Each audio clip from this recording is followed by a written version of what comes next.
অবস্থায় আসলাম, ভাঙ্গা ছেড়ে যখন বরিশালের রাস্তা ধরলাম তখন দেখি যে ভাঙ্গার পরেই ভাঙ্গা রাস্তা শুরু হয়ে গিয়েছে।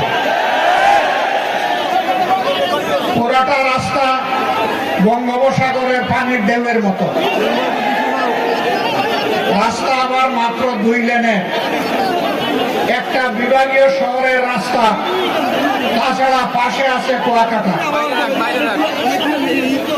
বাংলাদেশের দ্বিতীয় বৃহত্তম সমুদ্র সৈকত, নাকি এইটাই বৃহত্তম আল্লাহ ভালো জানেন।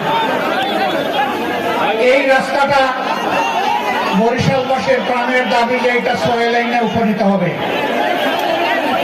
সরকারের ব্যাপারে কোনো কথা বলে না, সরকারি দলের এমপিরাও কোনো কথা বলে না। কেন তারা বলে না? কেন তারা জোরে আওয়াজ তুলে না? ভোলা বাংলাদেশের অংশ, কিন্তু বাংলাদেশ থেকে বিচ্ছিন্ন। ভোলাবাসীর প্রতি এটা কোনো দয়া নয়, দাক্ষিণ্য নয়, করুণা নয়। ভোলাবাসীর ন্যায্য পাওনা একটা ব্রিজ, সেই ব্রিজ এখনো হয়নি কেন? তার সিদ্ধান্ত এখনো নেওয়া হয়নি কেন? এক থেকে এখনো উঠে নাই কেন? এই সব কিছুর জবাব আমরা জানতে চাই সরকারের কাছ থেকে। প্রিয় বরিশালবাসী, রেল হচ্ছে যোগাযোগের নিরাপদ এবং সহজ মাধ্যম। বাংলাদেশের বিভিন্ন জায়গায় রেল লাইন থাকলেও বরিশালবাসী রেল লাইনের গল্প শুনেছে, রেল লাইন দেখে নাই। কি অপরাধ বরিশালবাসী? এখানে রেল লাইনও দিতে হবে। এইভাবে ন্যায্য যে দাবিগুলো আছে,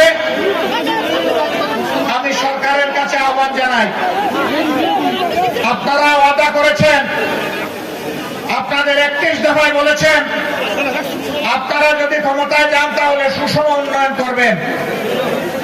বরিশালকে বঞ্চিত রেখে আল্লাহর কসম সুষম উন্নয়ন হবে না। তাদের পাওনা তাদেরকে দিতে হবে, তাহলে এই সুষম উন্নয়ন হবে। প্রিয় বরিশালবাসী, সংসদে যেদিন আমি ভোলার ব্রিজের ব্যাপারে কথা বললাম, পরের দিন হাউসে বিরতির সময় এই এলাকার একজন সংসদ সদস্য এসে বলে আপনি দাঁড়াবেন নাকি? আমি তো দাঁড়ানো অবস্থায় আছি। জিনা বলে দাঁড়াবেন কিনা? বলে বুঝলাম না। বলে যে আগামী নির্বাচনে আপনি কি সেখান থেকে নির্বাচন করবেন? আমি বললাম বাংলাদেশের প্রতি ইঞ্চি মাটিকে আমি অন্তরে ধারণ করি। ভোলা আমাকে দাঁড়াতে হবে কেন? আমিও ভোলার অংশ, ভোলাও আমার অংশ। আমার হৃদয় থেকে বাংলাদেশের 1 ইঞ্চি জমিকে আলাদা করা যাবে না ইনশাআল্লাহ।